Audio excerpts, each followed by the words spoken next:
Армысыздар, құрметті тыңдаушылар. Бүгін мен сіздерге Қарақытай, яғни Қидан деген халық жөнінде айтып берейін деп отырмын. Бұлай айтудың себебі, мына кейбір рушылдар менің жаңағы сөйлегенімді тыңдаған кезде неге мына наймандарды қайта-қайта айта береді деп айтады екен. Енді өткенде мен міне кәдімгідей көрсеттім, иә. Дешті Қыпшақтың Тартария Найманс деген атағы болған. Және де ғұлама шежіресі Ғұлам Қадыр Дешті Қыпшақ Найманның өз даласы деп. Одан мен Дешті Қыпшақ дегеніміз тасты қапшақ, яғни мәңгі қап. Мына қасиетті қара тасты сақтап тұрған мәңгі қап деген сөзді түсіндірсем, оны біреулер кеп парсы тілі Дешті дейді. Ал онда Дешті Яхуди, Дашты Яхуди дегенді қалай түсіндіресіздер? Біз айттық қой, еврейлерде тас болған деп. Дашты Яхуди деген бар. Яғни біз содан бұл тасты деген сөз екенін түсінеміз.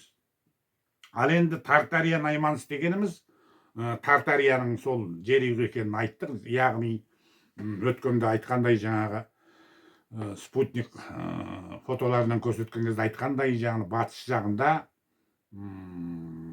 довольно таки узкий дейді. Барынша тар табиғи өзінің жаңағы қақпасы бар. Ходженский ворота, қожа қақпасы дейді. Міне соның ішінен жаңағы қырғыз ағайындар берген деректерден көргеніміздей, содан кейін Жемісбек ағамыз маған берген деректерден көргеніміздей, ана тар жерге темірмен бітеліп тастаған қақпаны оның ішінен тар тағы да жаңағы тесік жасайды шығу үшін. Сонда тар дегеніміз сол тар жердегі тар қақпа деген мағынаны білдіреді. Кычановтың айтқандарында, жаңағы жазғандарында ішкілік қырғыздардың диалектінде дарию дара дейді, иә. Осыдан орыстың дыра деген сөзі пайда болды деп біз айтқан едік. Ал енді наймандар жөнінде біз айтатынымыз, өйткені осы Ферғана аңғарының ежелде Найман деген атағы болған. Ол Манас жырында да айтылады дейді. Және де міне Тартарияның Найман атағы болған, одан да көріп отырмыз. Бұның бір енді жанама дәлелі сол Кычановтың жазғандарында Самахания деген жер, это и Тартария дейді. Яғни оның Самарқан деген атауы болған, жаңағы Найман деген атауы болған. Сондықтан біз наймандардың шежірелік деректерінен, наймандардың сақталып қалған Қытай деректеріндегі тарихынан біз наймандардың осы жерұйықпен тікелей байланысы бар екенін біліп отырмыз. Ал енді біздің жаңа сауатсыз ақсақалдар наймандардың, ой, мына Ферғана аңғарын айта беруге болмайды. Алтай біздің туған жаңағы өлкеміз. Ешқандай да Алтай қазақтың да түрік әлемінің де төл отаны емес. Оны Алиасқардың шежіресінде анық айтылған. Ата жұртым Қазығұрт деп бірінші Қазығұрт жерұйықта айтылады. Ана жұртым Өр-Алтай дейді. Ол Алтайға біздің аталарымыз мына жерұйыққа шабуыл жасалғаннан кейін амалсыз Алтайға ауып барған. Оны Еділ бұлғарларының Жақфар тарихында Хон деген адам Самарқан топан суынан кейін Алты тауға келіп, яғни Алтайға, сол жерде өзінің патшалығын құрды дейді. Хон деген сөзден, енді қоң деген үшбұрыш деген сөз ғой біздің. Содан Хон атауы пайда болған дейді. Яғни Хон деген ешқандай күн, мін деп ойдан шығарған қиял мен фантазиядан болған жоқ. Ол тарихи деректе солай айтылып тұр. Міне сондықтан да біз найманды айтып отырмыз. Егер арғындардың мысалы мифологиясынан көңіл аударатын дерек шықса жерұйыққа қарсы, оларды да айтамыз. Тамалардан да шықса айтамыз, мысалы. Қандай рудан шықса соны айтамыз. Бірінші. Екіншіден біз қазір барлық қазақ ру тайпаларының атауларын мына Ергенеконға, жерұйыққа байланысы бар ма, жоқ па, соны зерттеп жазып айтып жатырмыз. Өйткені орыстың зерттеушілері, орыстар ақымақ емес, сіздер ойламаңыздар. Орыс дегенге шейін орыстың бәрібір бәле деп. орыстар өте жете деген біз. Сонда орыстың ғалымдар айтады. Тайна происхождения казахов лежит в названии их племен дейді. Яғни қазақтардың шыққан тегінің құпиясы олардың тайпаларының атауларының атында жатыр. Сонда біз қазақтың 40 руының атауын жерұйықпен байланыстырсақ, сонда ғана біз әлемдік академиялық ортаға біз арийлердің иман жүзді халықтың тікелей ұрпақтар екенін бұлжытпай дәлелдейтін боламыз. Ал енді мына Қарақытай жөнінде айтайық. Қарақытай доңыз жеген халық. Таскин деген зерттеулерінде Қытай деректерінің негізінде айтылған. Оны мына Ресей ғылым академиясының этнология институтынан маған аспирант Артем Сивашков әкеп берген, менің ноутбугымда тұр. Бұл доңыз жеген халық. Аққуды атып өлтірген, аққуды жеген халық. Қазақ аққуды атпайды. Көрдіңіздер ме? Шарап ішкен, жаңағы азғындап кеткен халық болған бұлар. Көрдіңіздер ме? Таскин сонда айтады, бұл кереметті ер жүрек халық болғандықтан Қытайлар бұларды кереметті жете зерттемеген деп. Өзімен өзі жүрген халық көптігімен мүмкін алып жүрген шығар. Наймандарға бұлардың ешқандай да қатысы жоқ. Кейін қалған біз алып отырған деректерде сол Қытайда Конфуций университетін бітірген Роза Алтай қарындасымыздың берген деректерінде тіпті анау Таиландтан алып отыр екен. Сонда мына енді орысша аударғанда 9 танговый 9 фамилий дейді. 9 таңбалы 9 әулет дейді. Бұлар шато бірлестігінен дейді. Енді шато бірлестігін біз айттық, бұл шат ой, яғни терең шаттағы ой деп, бұл да жерұйықтың атау екенін айттық. Міне бұлар өздерінің сарайларына доңыздың етін жолатпаған дейді. Көрдіңіздер ме? Бұлар тікелей, қазір дерек шықты ғой, 1710 жылы жазылған. Яғни Найманның арғы түбі Скиф Исседоны, яғни сақ Исседондар деп. Ал сақтар болса ешқашан доңызға жоламаған. Тіпті Геродот жазады, сол Скифте сақтар қастарынан жаңағы доңыз жүгіріп өтсе, таңертеңнен кешке дейін өзенді жуынып тазаланатын болған дейді. Ал Қарақытай бұл түп тамырымен қазақтан ажырақ кеткен бөтен халық, моңғол тілдес халық. Бұлардың тілі өлген. Бұлардың қазаққа да Найманға да ешқандай да қатысы жоқ. Кезінде Наймандар бұл Қарақытайға қарап тұрды, бірақ сол қазақ ғалымдары кезінде сол Қытай деректерінің негізінде тіпті қазақ совет энциклопедиясында жазылған.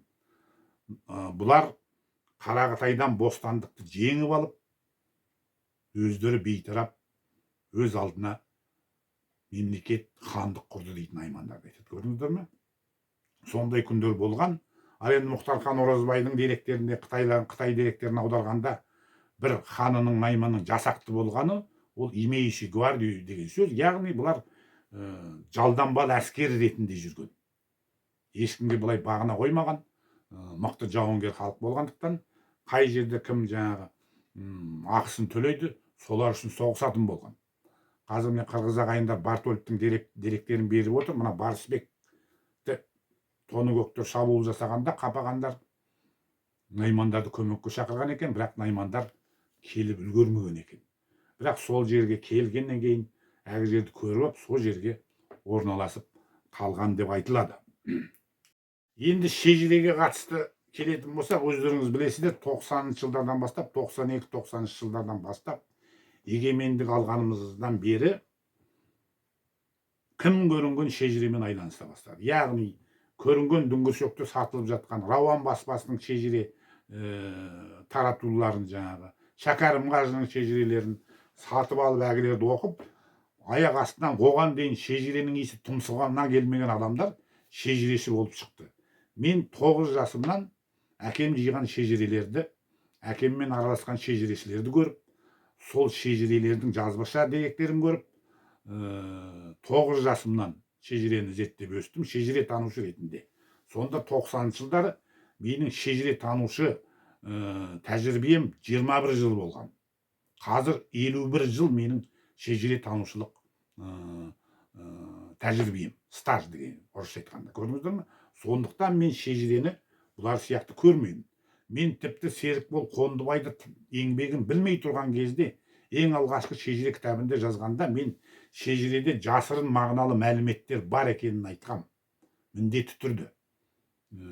Соған мысал ретінде Леонардо да Винчидің «Тайные вечери» атты салған кітабын, суретін мысал келтірдім. Иә, ол жерде жаңағы жезөкше деген Мария Магдаленаны шіркеу Иса пайғамбардың қасына отыруға рұқсат бермейді, салуға, бірақ ол бәрібір де жасырын мағына ретінде салып қояды. Сол сияқты біздің шежірелерде де жасырын мағыналар бар. Сол жасырын мағынаны білмей, оны кейін Серікбол Қондыбай да айтқан. Миф екі түрлі болады. Бір жалған миф және ақиқат миф болады. Және әрбір шежіреде жасырын мағыналы мәлімет болады. Ол өзің қазақтың табиғатына сай, қазақ ешқашан тоқетерін айтпайды деп айттық қой. Жаңа орыстың тілі тікелей кеп тисе, қазақтың тілі ирелеңдеп келіп жеткізіледі мысалы. Оны талай мысал қылып айттым. Шежіреде де солай айтылады. Құран кәрімде де түскенде ол тікелей айтылмайды. Жаңа ол да жасырын мағыналы мәліметпен және меңзестер арқылы айтылады. Аяндар да сол күйінде келмейді. Көрдіңіздер ме? Ол қазақтың болмысына қатысты. Көрдіңіздер ме?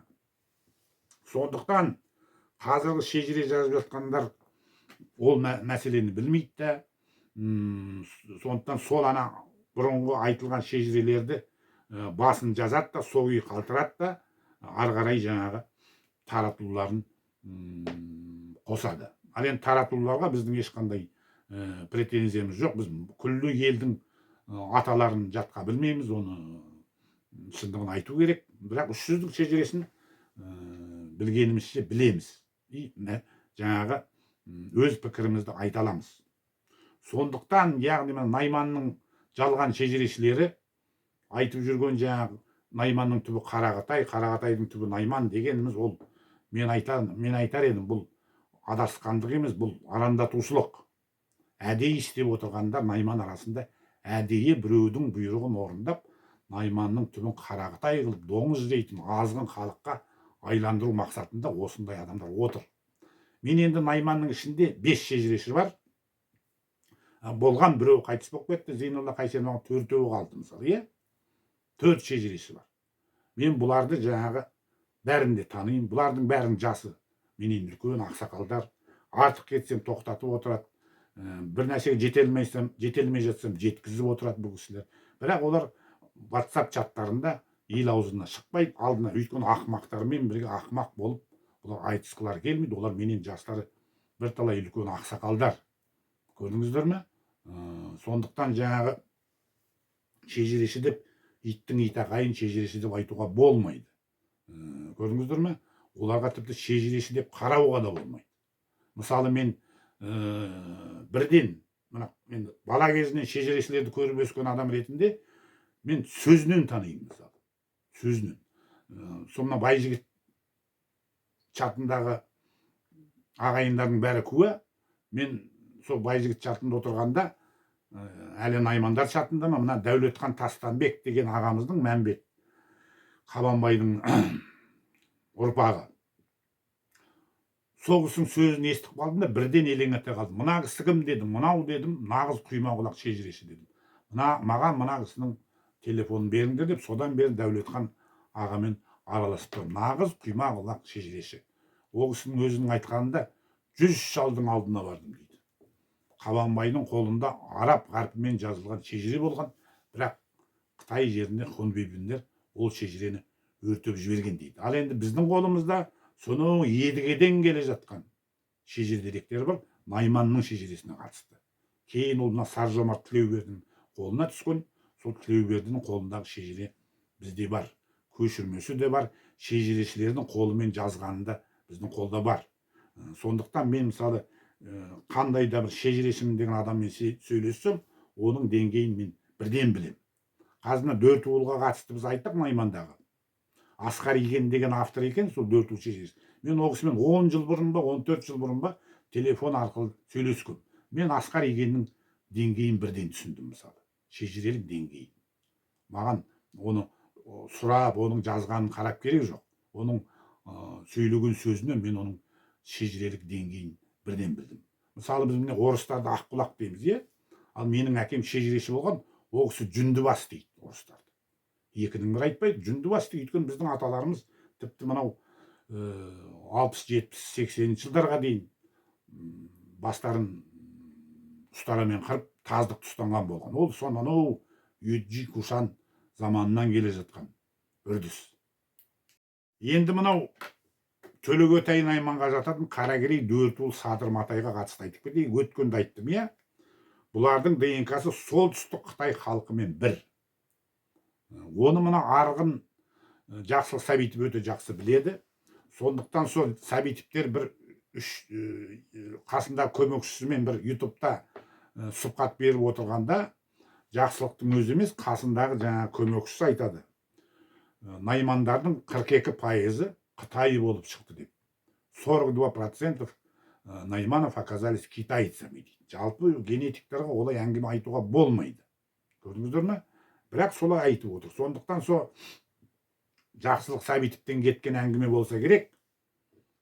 Арғындарды біз мысалы аргентинцы деп қалжыңдап айтсақ, олар бізді тайландцы деп шынын айтады екен. Тайландцы деген кәдімгі Қытай деген сөз. Қытай деп тікелей айтпайды, тайландцы дейді. Оның бір жағы мына біз қарақатаймыз деп жүрген найманның арасындағы өтірік шежірешілердің де кесірінен айтылып отыр. Көрдіңіздер ме? Ал енді біз қазір сол ДНК деректерін тауып отырмыз. О үш мысалы қай халықта болғанын, ол тарихта белгілі халық болған, және сол халықтың шежіресін біліп отырмыз. Яғни Қаракерей, Дөртуыл, Садыр Матай деп ешқандай Қытай халық емес. Оның дәлелін де бәрін тауып отырмыз. Яғни біз айтып отырмыз ғой, егер де кімнің жаңағы мифологиясында, генеалог мифінде жерүйек айтылмаса, ол сол қалмақ. Не болмаса Қытай, не болмаса Туңғыс, Мұңғыс бізге қатысы жоқ бөтен халық. Ал енді мына шежіреде мысалы Жамбут дейді. Сол жер атауы Жамбут. Жамбы дегеніміз енді Әз Шәмшінің аты екенін білеміз. Сол жерде шыққандығын айтып тұр. Жаңағы міне сол Төлегөтай наймандардың шыққан тегі жаңағы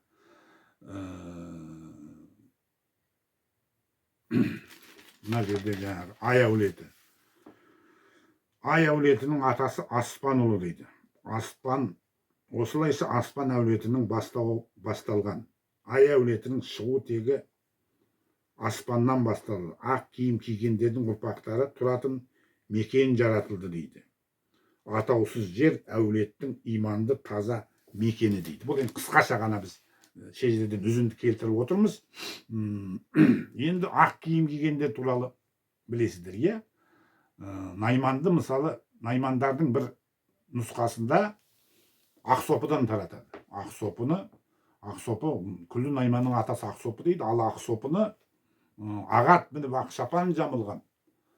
Ақсопы деген осыдан қалған деп жаңағы Турахан шежіресінде айтылады. Ақ наймандардың. Ақ найман дегеніміз бар, иә? Сосын теріс таңбалыда, теріс таңбалы ноқтағасы жолына ешкімнің жоқ жаласы дейді. Сол билеуші әулет осы теріс таңбалыдан болған ноқта таңбасымен. Ноқта сол барлық қай әулетінің патшаларының таңбасы болады. Теріс таңбалы екі атаға бөлінеді. Олар да ақ тана, ақ тағыз. Көрдіңіздер ме? Яғни ағат мініп Ақшапан жамылған, Ақсопы деген осыдан қалған дейді. Ағатымыз да, Ақшапанымыз да сол мына шежіреде айтылған ақ киімділер туралы айтылады. Заратустраның басындағы шалмасы да, үстіндегі жейдесі де, бұтындағы шалбарды ақ түсті болған.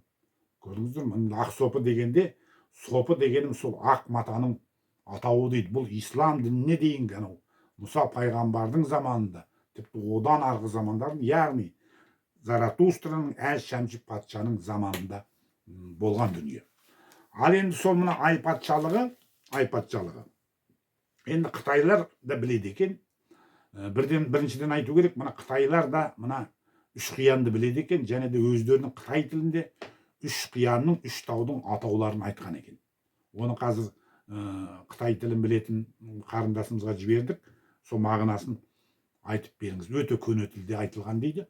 Оны мағынасын айтып жатса, оны да айтамыз. Және де Қытайлар осы мына Төлегөтай найманның аталары жөнінде білген. Көрдіңіздер ме? Міне мына Велесова книганың комментарийінде енді орыстар тағы да айтып отыр, орыстар көп нәрсені жиып алған. Бірақ өздері кейбір нәрсені түсінбесе де, кейде біз түсініп қоятын мәліметтерді жария етіп жібереді. Мүмкін біз түсінбейді деп ойлаймыз. Біз оны бірден түсінеміз. Сонда әз шәмші туралы сол біздің мифологиядан қытайларда жазғанын сол Велесова книганың комментарийінде айтылады. Онда былай дейді мысалы. Яғни әз шәмші патша жөнінде. Китай он первопредок Юй. Юй дегеніміз ай деген сөз. Он обуздал потоп дейді. Көрдіңіздер ме? Ян патша топан суға қарсы тұрғанын білесіздер. Основал древний китайский царство и оставил после себя сакскую, то есть арийскую династию китайских императоров деп. Енді мына жерде Китай императорының қай империя екені айтылған, оны біз айтпаймыз, айтып отырмыз ғой жаңағы. Шекербану апайдың Қоңыраулы Зайсан қилы заман тарих атты кітабында толығымен деректердің бәрін көрсетіп, шежіренің бәрін көрсетіп, ДНК белгісін бәрін атап тұрып, жаңағы сол кітапта жазылып жатыр. Бірақ Китай императорларының династиясы сақтардың әрийлердің, яғни мына қазақтар құрауыз сөзбен Қытай қазақтан тараған дей салады, қолдарында дерек жоқ. Біз міне қырғыз наймандарының арқасында осындай жаңалықтар ашып отырмыз. Мен кезінде айтқан едім, мына қырғыз наймандары нағыз наймандар. Бұлар бізге көп нәрсені айтады деп. Көрдіңіздер ме? Міне. Енді жалпы бұдан басқа бұл үшінші империя. Жалпы таң патшалығы және де жау патшалығы, олар да біздің жаңағы аталарымыздың құрған патшалықтары болады. Билігінде солар отырған. Яғни жау патшалығында қияттар отырған, ал таң патшалығының басында біздің пайымдауымызша ағылшындар отырған. Бұл әлі зерттеліп жүр. Сондықтан анау Конфуций университетін бітірген қарындасымыз Роза Алтай Қытай тілін өте жақсы біледі. Сол айтып отыр, мына қытайлар ағылшын дегенде айсин жоу деп өздеріне бұрып алып отыр дейді. Ол ағылшын деген сөз дейді. Енді осы жерде ағылшын туралы айтып кетейік. Жаңағы ағылшын дегенде қытайлардың бір дегенде алтын деген сияқты айтады деп айтады. Негізі алтын деген сөзден болмаған. Кезінде мына қазақтың мүйіздер Қарағайдай ғалымдары, Қазақ Сыр ғылым академиясының корреспондент мүшесі, филология ғылымдарының докторы Мұсабаевтар, Әйтін Абдрахмановтар, ол кезде филологтар лингвистикамен айланысқан. Міне Қазақстан этнотопонимикасы атты кітапте бұны айтты. Бұл тек қана ғалымдарға арналған кітап, аспиранттарға, ғылыми мекемелерге арналған кітап. Сол жерде ағылшын деген этнонимнің нұсқасының, бастапқы нұсқасының алатшин, ала атшы екені, ала тайға мінушілер екені айтылады. Көрдіңіздер ме? Қытайлардың ала атшы дегенге тілі келмей, елуджи деп те жазған дейді. Және де бұл ала атшылар туралы мына Сатай Сыздықовтың Қарлық Қарахан мемлекеті және де Жамбыл Артықбаевтың Кетбұқа атты деректерінен оны да көруге болады. Яғни қазақтың әспеті, қазақтың төтемі, тіпті генеалогиялық мифіндегі түп атасы Тарғытай, әспеті Алатай, нағыз қазақтың бас төтемі осы біздің Алатай болады. Алаш болғаны, Алатай ат болғанда, алашы бар туарып, алашқа ұран бергенде деген сөзіміз бар. Көрдіңіздер ме? Ешқашан біздің Алашханымыз, қазақтың түп атасы Алашхан ғой. Алашханымыз Алатайсыз аталмайды. Егер біз алшын дегенді алтын деп жүрсек, онда қазақ ең алғаш жылқыны қолға үйреткен қазақ екенінен мифологиялық деректен айырылып қаламыз. Көрдіңіз бе? Ана бағы кім еді ана біреу шоқша сақал жаңағы Жәди Шәкеннің каналынан сөйлеп жүрген өтірік тарихшы жаңағы айтып жүргені Либайды қазақ емес деп. Либайдың сөздері бар жаңағы. Коней небесных род начался в пещерах Юджи с драконами, крыльями тела, со спинами, как у тигра, узор дейді. Көрдіңіздер ме? Алпамыс жырындағы сияқты қолтығында қанаты бар. Алпамыстың бай шұбары мына жерде сипатталып тұр. Енді мифологиялық сипат. Көрдіңіздер? Бірақ бұның арғы жағында ақиқат жатыр. Қанатты жылқы дегеннің оны Серік Болқандыбай жазады. Яғни мына дракон дейміз, динозавр дейміз, олар ұшатын болған ғой. Солар кейін жылқыға айланған дейді. Өздері эволюция болып дейді. Сондықтан мынау орыстардың суреттерінде біз жаңағы айдаһарды, драконды жылқының басымен көреміз. Енді осы ай әулеті туралы Зуев ранний тюрки еңбегінде этноним Юджи имеет смысловую нагрузку род Луну дейді. Юджиде ай әулеті деген атағы болған деп айтады. Міне сол қаракерей дөтуыл Садырматайдың жаңағы шыққан тегінің шежіресі міне осы жерде жатыр. Ол бұл әңгіменің бәрі жаңағы ДНК-дан шығып жатыр. Көрдіңіздер ме? Біз оған дейін де көңіл аударғанбыз. Неге бұл төрт тайпаның ДНК-сы солтүстік Қытай халқымен бірдей деп. Оның себебін Шекербану Рахметолла қызының еңбегінен оқып біліп жатарсыздар.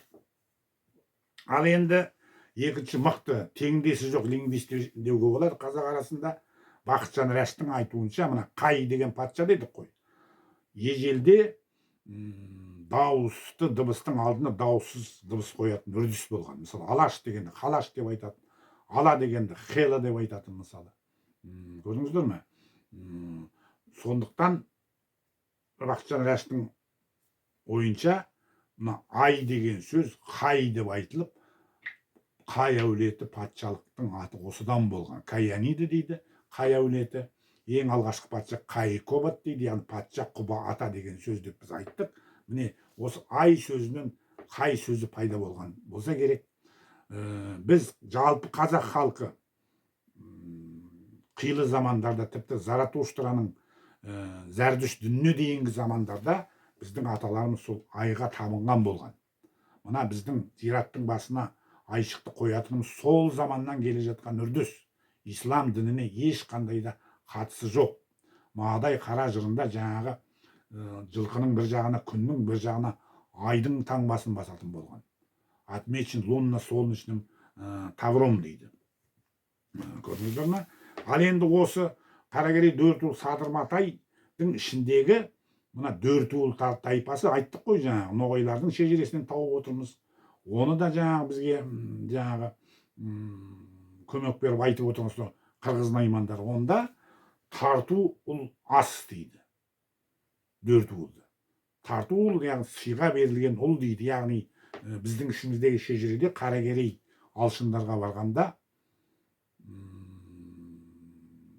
керуенге қымыз артып, кейін со қара шалбар деген баланы алып кетеді.